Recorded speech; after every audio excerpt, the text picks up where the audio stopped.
Di bawah langit senja yang memerah, Ise ternyata sudah dalam kondisi terkulai lemas dan mulutnya berdarah akibat menerima pukulan dari Dokebi berambut biru. Gong Ah mencoba menghentikan aksi tersebut, namun tangannya ditahan ketat oleh salah satu teman Dokebi berambut biru. Gong Ah berteriak marah. "Kalian, apa-apaan ini? Apa kau pikir ketua akan diam saja?" Dokebi berambut biru santai menanggapi amarah Gong Ah. Ia berdalih bahwa mereka berada di Guisusa, area latihan, di mana latihan tanding, sparring adalah hal yang sangat wajar. Dengan senyum menyebalkan dan penuh rasa iri, Dokebi berambut biru itu mencemooh Ise. "Aku cuma ingin menunjukkan levelmu agar kau berhenti jadi pengusir setan. Karena ketua sendiri yang membawanya, kupikir dia istimewa. Kenapa beliau ingin mengajarinya padahal ada aku?" Ise yang kepalanya tertunduk dan mulutnya berdarah mendengarkan penjelasan Dokebi tersebut. Bukannya marah atau dendam karena dihajar, Ise justru menyadari sesuatu di dalam pikirannya. Jadi ini cuma latihan tanding. Dengan polos dan tenangnya, Ise perlahan mengangkat wajahnya dan mengucapkan permintaan maaf kepada Dokebi berambut biru. "Maaf, aku salah sangka dan mengira ini cuma perundungan, bullying biasa. Karena aku menumpang di sini, kupikir aku harus menerima pukulannya saja. Aku malah mengganggu latihanmu." Mendengar perkataan Ise yang begitu polos, di mana ia sengaja diam menerima pukulan hanya karena mengira sedang dirundung dan tidak ingin merepotkan, Gong Ah dan Dokebi yang menahannya seketika terperanjat syok dengan mata terbelalak. Mereka tidak menyangka bahwa mental Ise begitu lapang sekaligus ngeri, sampai menganggap pemukulan itu sebagai hal yang harus ia terima tanpa perlawanan. Dokebi berambut biru terkejut mendengar ucapan Ise. Namun kekesalannya justru makin memuncak. Tanpa ragu, ia melayangkan pukulan keras secara beruntun ke wajah dan tubuh Ise. Dokebi itu berteriak murka. "Memangnya manusia lemah sepertimu bisa apa kalau tidak dipukul? Apa kau melunjak karena aku menahan diri agar kau tidak mati?" Meskipun terus dipukuli secara sepihak hingga babak belur, Dokebi berambut biru justru merasa ada yang aneh dan tidak puas. Ia menyadari hal mengerikan dari diri Ise. Saat menerima setiap pukulan keras di wajahnya, Ise sama sekali tidak memejamkan mata. Mata Ise terus terbuka lebar, menatap lurus dan mengamati setiap gerakannya tanpa rasa takut. Merasa tersinggung dan terintimidasi oleh tatapan mata Ise, Dokebi berambut biru emosi dan kembali melayangkan pukulan terkuatnya. "Beraninya kau." Namun setelah sengaja menerima belasan pukulan hanya untuk mempelajari musuhnya, Ise akhirnya menemukan celah. Dengan tenang Ise membatin, "Seranganmu punya pola." Dokebi berambut biru terperanjat saat menyadari pukulan mematikannya tiba-tiba berhasil terbaca. Sementara tatapan dingin Ise kini siap untuk membalas serangan tersebut. Perubahan gerakan Ise yang mendadak membuat Dokebi berambut biru terperanjat kaget. Sementara Gong Ah dan Dokebi lainnya terperangah melihat manuver Ise. Setelah membaca pola serangan lawan, Ise melancarkan satu pukulan balasan yang hampir menghantam wajah Dokebi berambut biru. Pukulan tersebut begitu kuat hingga membuat Dokebi berambut biru itu langsung tersungkur jatuh ke tanah.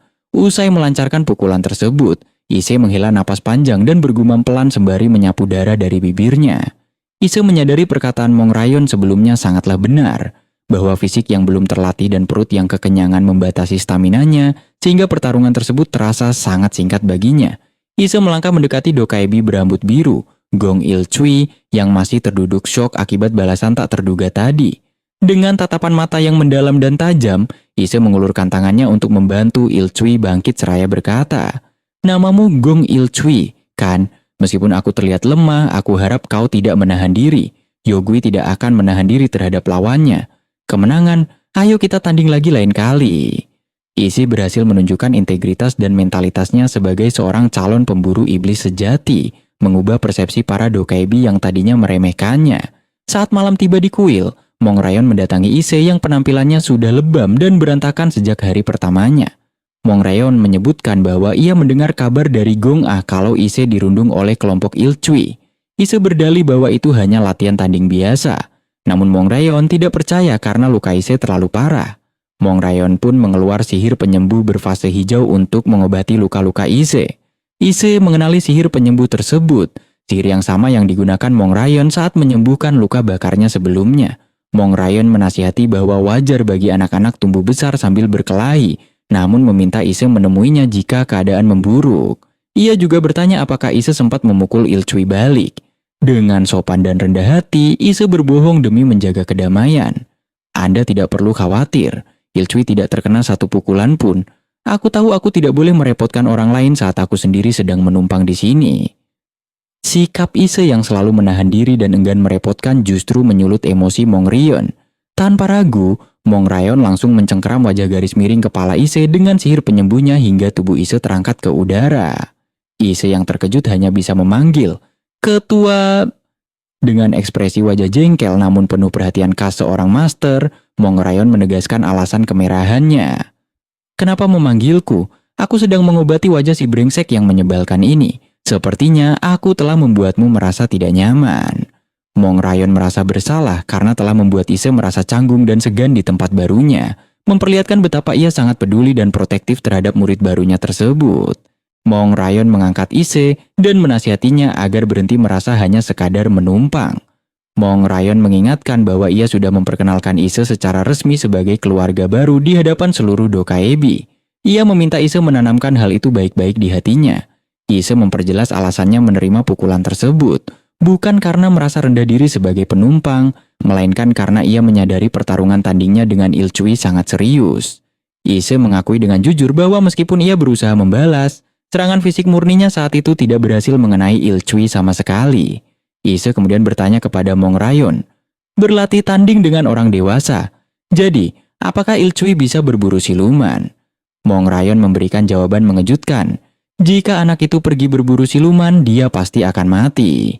Ise terperanjat mendengar jawaban itu. Mong Ryon menjelaskan logika di baliknya. Pengusiran setan, eksorsisme, tidak bisa hanya mengandalkan otot atau kekuatan fisik semata.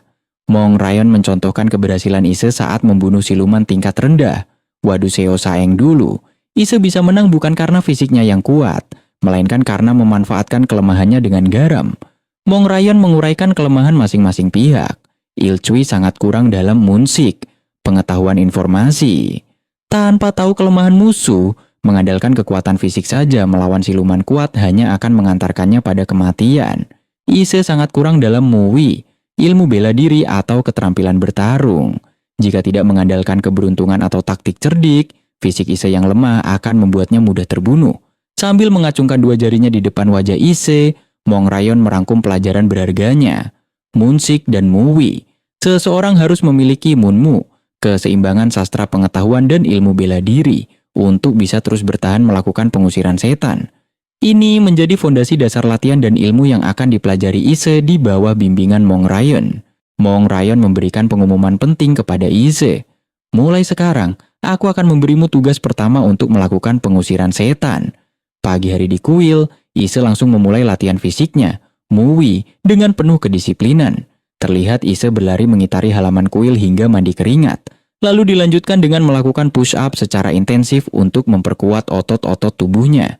Tidak hanya latihan fisik, Ise juga menghabiskan waktunya duduk di antara tumpukan buku tebal di perpustakaan kuil untuk memperdalam pengetahuan, munsik. Gong Ah yang melihat Ise terus-terusan mengurung diri selama seminggu merasa kasihan sekaligus bosan. Sambil cemberut dan menopang dagunya, Gong Ah menghampiri Ise. "Sudah seminggu begini terus, apa kamu tidak bosan? Haruskah kakak Gong Ah ini bermain denganmu?" Ise menolak tawaran Gong Ah secara halus dan sopan. "Maaf, saat ini pun waktu 1 hari rasanya tidak cukup bagiku. Aku harus menyelesaikan tugas agar diizinkan melakukan pengusiran setan oleh ketua." Gong Ah yang penasaran langsung bertanya tugas apa yang sebenarnya diberikan oleh Mong Ryon. Ise menjelaskan syarat yang diberikan oleh Mong Ryon untuk mendapatkan pengakuan atas munsik. Beliau bilang untuk mendapatkan pengakuan atas munsik, aku harus membaca semua buku di perpustakaan ini. Kamera memperlihatkan pemandangan perpustakaan kuil yang sangat raksasa dengan rak-rak menjulang tinggi berisi ribuan buku. Gong Ah seketika berteriak syok melihat kenyataan tersebut. "Apa? Semua buku ini? Sepertinya itu akan memakan waktu puluhan tahun." Gong Ah merasa kewalahan mendengar tugas membaca seluruh buku. Ia bergumam kalau ia yang disuruh, ia lebih baik mati saja. Ise menanggapi santai bahwa ia memang suka membaca, jadi tugas itu tidak masalah baginya. Gong Ah lalu menyadari hal lain dan bertanya, mengapa tubuh Ise selalu penuh luka lebam padahal ia hanya berlari dan latihan fisik. Ise menjawab polos, "Untuk mendapatkan pengakuan atas Muwi, aku harus menang dalam duel." Gong Ah terperanjat heran. "Duel?" Cerita berpindah di arena latihan. Gue susah. Terlihat Ise terduduk di tanah usai dihajar oleh Ilcui. Ilcui mengepalkan tangannya dengan kesal dan emosi. Berani-beraninya dia mengajukan duel setiap hari. Aku tidak bisa membunuhnya. Benar-benar menyebalkan. Ise menanggapi santai bahwa tentu saja tidak boleh membunuh karena ini cuma duel. Ilcui makin emosi dan berteriak. Siapa juga yang bilang mau duel denganmu? Gong Ah menyadari alasan tubuh Ise selalu penuh luka. Gong Ah cemas dan merasa tugas dari ketua itu mustahil. Jadi ketua memberimu tugas untuk mengalahkan Ilcui. Mana mungkin manusia bisa menang melawan Dokaebi dengan kekuatan fisik. Namun Ise tetap pada pendiriannya dan menjelaskan kepada Ilcui di arena. Duel itu kan simulasi pertempuran untuk pertarungan sungguhan.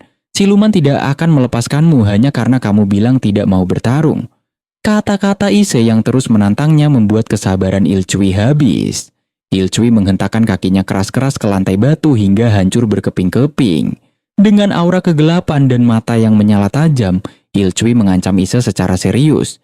Sepertinya dia meremehkanku karena aku bersikap lunak padanya. Kalau kamu datang lagi, bersiaplah tulangmu akan patah. Ketika Ilcui meledakkan emosinya dan mengancam akan mematahkan tulang Ise, Gong Ah langsung pasang badan melompat ke depan Ise untuk melindunginya. Gong Ah berteriak marah membela Ise. Ilcui, jangan menakut-nakuti Ise. Ilcui berpaling dan bergumam sinis melihat reaksi Gong Ah. Malah bersembunyi di belakang perempuan. Apa sih yang Gong Ah sukai dari orang seperti itu? Namun, Ise justru melangkah maju mendahului Gong Ah. Tanpa rasa takut sedikit pun, Ise mengepalkan tangannya dan berseru santai. Aku tidak akan menyalahkanmu meski ada yang patah. Ayo duel lagi. Ilcui benar-benar terperangah dan geleng-geleng kepala membatin. Manusia ini pasti sudah gila. Setiap hari usai sesi latihan, Ise selalu menghadang Ilcui di arena dan melambaikan tangannya sambil berteriak ajakan yang sama. Ilcui, ayo bertanding. Sikap pantang menyerah Ise yang tiada habisnya membuat Ilcui berada di ambang frustrasi. Ilcui melayangkan tendangan keras yang mendarat tepat di dada Ise hingga Ise terlempar dan tersungkur di lantai batu. Dengan emosi memuncak karena rasa bersalah, Ilcui berteriak pada Ise yang terkapar. Kenapa kau selalu mengabaikan peringatanku? Aku tidak bisa benar-benar mematahkan tulangmu, tahu? Padahal kau tidak bisa mendaratkan satu pukulan pun. Kenapa kau tidak menyerah saja? Kenapa kau tidak menyerah? Ilcui menegaskan batas kemampuan Ise yang terpaut jauh dari bangsa Dokaebi. Kau tidak punya bakat, jadi berhentilah sekarang. Mana mungkin manusia bisa menang melawan Dokaebi? Keesokan harinya, saat rombongan Ilcui mengunjungi tempat latihan, Ilcui merasa ada yang ganjil dan amat mengganggu pikirannya. Saat Ise bangkit dan berlalu pergi, Ilcui menatap punggung Ise dengan perasaan terintimidasi. Tapi, kenapa mata bajingan itu? Kenapa rasanya dia tidak sedang melihatku? Ini menggangguku. Ilcui yang merasa posisi dan gengsinya terancam tidak tinggal diam. Ia melampiaskan kekesalannya dengan memukuli boneka jerami latihan secara brutal hingga hancur. Sambil terus berlatih keras, Ilcui membatin. Apa kau pikir aku hanya akan diam saja saat kau berlatih? Terungkap alasan terdalam kemarahan Ilcui pada Ise. Ia merasa kehadiran manusia lemah seperti Ise mulai merebut hal-hal penting di sekitarnya. Sambil terbayang senyuman manis Gong Ah dan tatapan penuh wibawa dari ketua Mong Rayon, Ilcui membatin penuh rasa iri. Bahkan senyuman Gong Ah pun, bahkan pengakuan dari ketua. Mana mungkin aku membiarkannya direbut oleh orang sepertimu? Dengan tatapan mata tajam yang membara penuh emosi, Ilcui menegaskan jurang perbedaan kemampuan alami antara manusia dan bangsa Dokaebi. Tak peduli seberapa keras kau berusaha, kualitas bakat kita itu berbeda. Tinjumu tidak akan pernah bisa menyentuhku seumur hidupmu. Daun-daun gugur melayang di udara, menandai berlalunya waktu selama 1 tahun sejak Ise memulai latihan keras fisik dan pengetahuannya di kuil. Pemandangan dari atas memperlihatkan arena latihan. Ilcui terduduk jatuh di lantai batu sambil memegangi pipinya yang lebam, sementara Ise berdiri tegap di hadapannya. Gong Ah dan teman-teman Dokaebi yang menyaksikan pertarungan dari pinggir arena langsung terperanjat kaget. Ilcui memegang pipinya dengan tatapan tidak percaya. Setelah sekian lama tak tersentuh, pertahanannya akhirnya berhasil ditembus. Ise sendiri melihat ke arah kepalan tangannya sendiri dengan ekspresi terkejut yang sama. Ise membatin dengan penuh keheranan sekaligus rasa takjub. Kena.